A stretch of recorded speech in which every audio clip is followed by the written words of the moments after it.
Good morning, everyone. I want to speak this morning on Sila, Samadhi, and Panya, ethics, collectedness, and wisdom. For all of my MMTCP students, ethics is part of what we're studying and learning how to bring forward in our teaching. But for any of us who are practicing, the foundation of Sila, of ethics, creates the basis for allowing our minds to gather and to settle. And this supports our ability to see clearly. And the seeing clearly is what dismantles our attachments. And the dismantling of our attachments is what helps allow wisdom to arise. So, having spent many years in a forest monastery in the Ajahn Chah tradition, Ajahn Chah's tradition is renowned for upholding ethics, really polishing it and understanding how ethics is an important part of the practice. And living for all those years in a monastery, we spent a lot of time talking about it, discussing it, practicing it. And one of the things that I observed is that as Western people, almost all of us had a Judeo-Christian background. And those of us coming from a Judeo-Christian background had a particular challenge in picking up the ethical part of our life in a way that was easeful. So I want to just take a moment and frame things in a larger context and then go back into a few more things about ethics. The Buddha's tradition is based on the nature of the mind being essentially pure, radiant, luminous, loving, compassionate, and wise. This framework is a radically different framework from the notion of original sin, where to have been born is indication of taints that then need to be cleared. So the way we relate to the concept of original sin is that there's something around the fact that we are lacking or wrong or bad. And when we come to the Buddhist tradition and take up ethics, or understand that ethics is an important part of the foundation of our practice, it's almost inevitable that we pick it up with the lens of original sin, that there's something about us that is bad. And so then we bring a sense of judgment to our exploration of ethics in a way that the Buddha never intended. So when we look at a traditional shrine, one of the characteristics of a traditional shrine is that there's usually a Buddha image, there's usually candles, flowers, and incense. Feels like I've got a bug on my face, which is one of the things that happens when I live in Hawaii, is there's bugs all over the place. And so the symbolic representation of the shrine offerings is the lights are a symbol of wisdom. The fragrance of the incense is the fragrance or the sweetness of what happens when the mind comes together in collectedness. And the flower is the representation of ethics.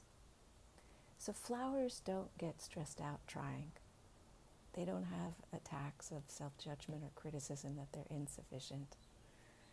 There isn't a sense of them not being good enough. A flower is its own exquisiteness, relaxing, just in its natural state. This is the symbol for ethics.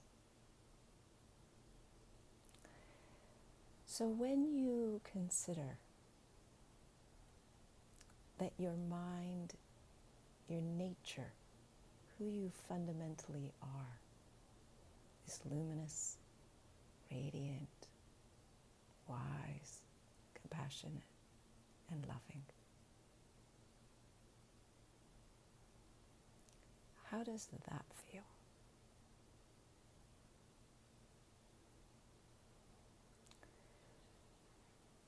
So take it in, soak it in, saturate in that.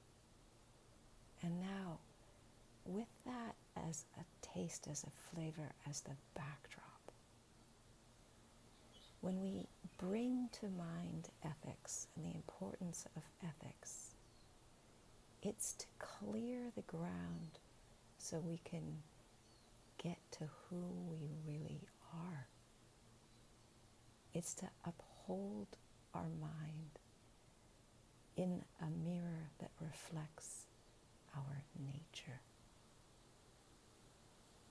It's a support to ennoble us.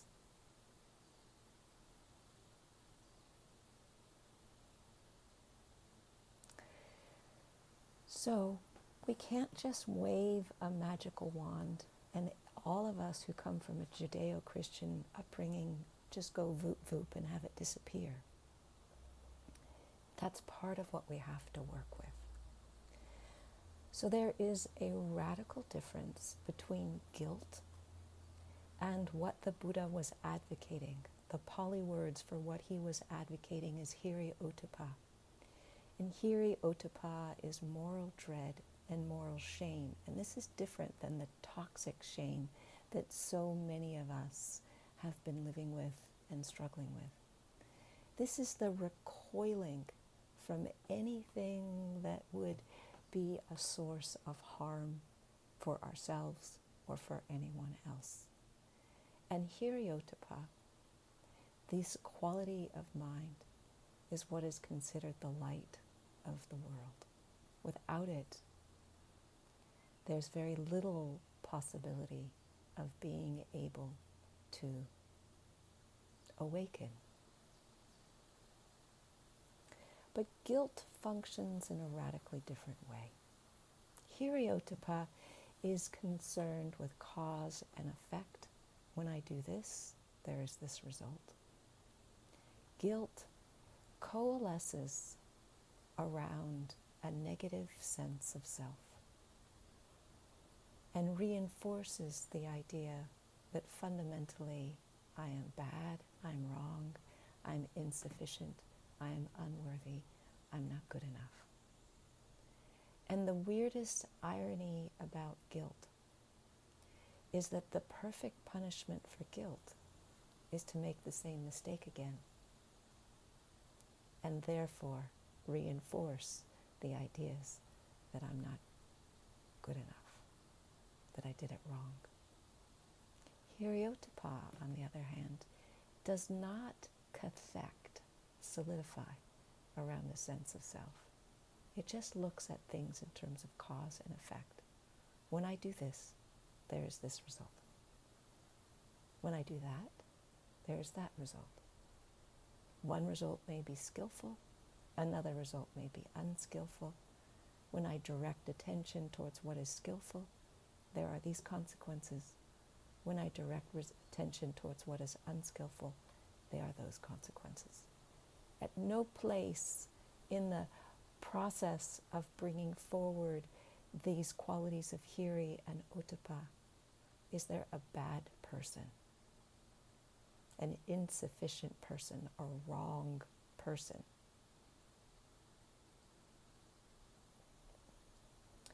So, as we pick up ethics, we also need to be vigilant when we feel guilty and observe it as a mind state that is arising and recognize that the only thing that guilt serves that is useful is our ability to be vigilant in watching it and not believing it.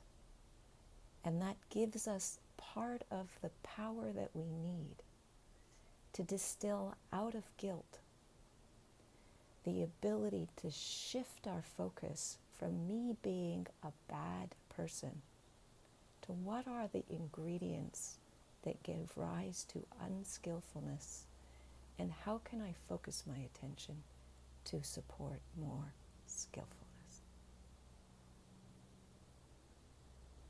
So, as a monastic, one of the blessings of being a monastic is that there was clear guidelines and clear structure for how to clear any transgressions that we had if we made them. So every 2 weeks on the new and the full moon, the monastic community would gather together. We would recite all of our rules of discipline and our codes of conduct, and would we have an opportunity together to talk about or to clear things that came up. One of the challenges as a lay practitioner is that we don't have structures for that, and it's not even talked about that having structures like that might be useful. Having places where we can talk about things that we're concerned about, behaviors that we've done that might have caused harm, and to talk with peers or mentors or teachers about how we can clear that. So it heartens me that in certain circumstances that there is a very strong encouragement to reach out to teachers. But those circumstances are often quite fraught. And what would be lovely is to develop community and culture around being able to talk about these things in a way that's, when it's not fraught, when it's just a little bit of curiosity or questions are arising, what are a situation where we can speak about it. So what I want to do is I want to finish by reading a passage from the Parivara on the aims of the Vinaya. So this is in the monastic discipline, the book itself. And so one of the things that we would do as a part of our gathering together and our reciting our rules is we would recite reflections that would keep us, our attention focused on how this fits into the larger picture. So let me read what this says. Vinaya, or ethics, is for the purpose of restraint. Restraint is for the purpose of freedom from remorse. Freedom from remorse is for the purpose of gladness. Gladness is for the purpose of joy. Joy is for the purpose of tranquility. Tranquility is for the purpose of bliss.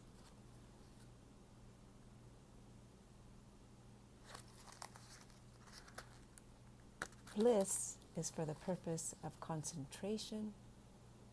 Concentration is for the purpose of knowledge and vision according to conditions. Knowledge and vision according to conditions is for the purpose of turning away. Turning away is for the purpose of fading away. Fading away is for the purpose of liberation. Liberation is for the purpose of knowledge and vision of liberation. Knowledge and vision of liberation is for the purpose of extinguishment without clinging. So I began this by saying I wanted to speak about Sila, Samadhi, and Panya. Ethics, the capacity of our mind to collect and gather, and wisdom, seeing things clearly. And so this passage lays out in a very precise way how when we take up ethics and we take it up with the right attitude, that it leads us to being able to recognize that who and what we are is radiant, luminous, and free from all traces of suffering.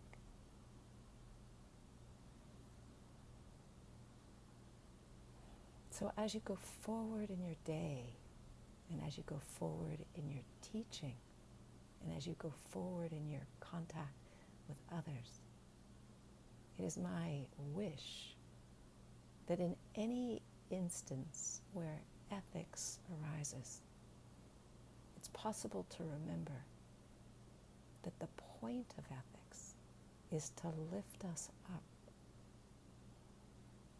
to be who and what we truly are, to relax back into our essential radiant nature that, like a flower, is relaxed, at ease, beautiful, just as it is. Thank you. Bye for now.